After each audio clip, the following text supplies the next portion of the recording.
Ocjenjujete status hrvatske manjine u Srbiji, pogotovo po pitanju reciprociteta, a znamo da imamo potpisan taj bilateralni sporazum iz 2004. godine, a evo možemo u taj kontekst staviti i ovo aktualno pitanje stvaranja bunjevačkog jezika. Ne gledamo na to najbolje. Dali smo puno šansi u ovim godinama doista Srbiji, ali sad ja mislim Hrvatska ima svoje crvene linije.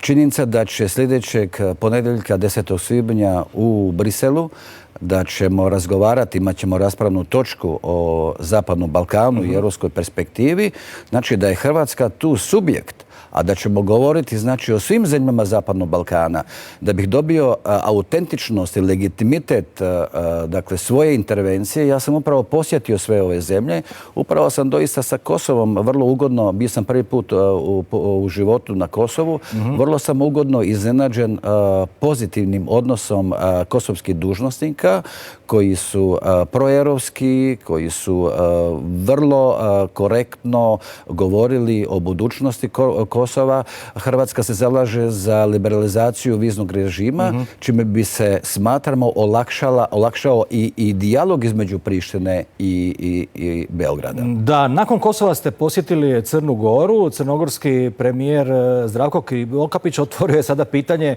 razgraničenja i to na kopnu. Dakle, pitanje Prevlake.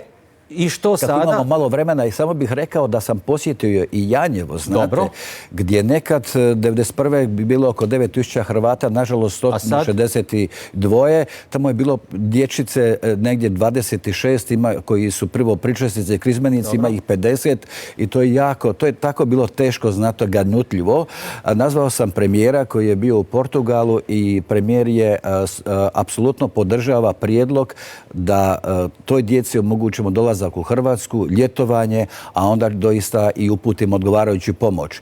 U Crnoj Gori sam bio i vrlo sam zadovoljan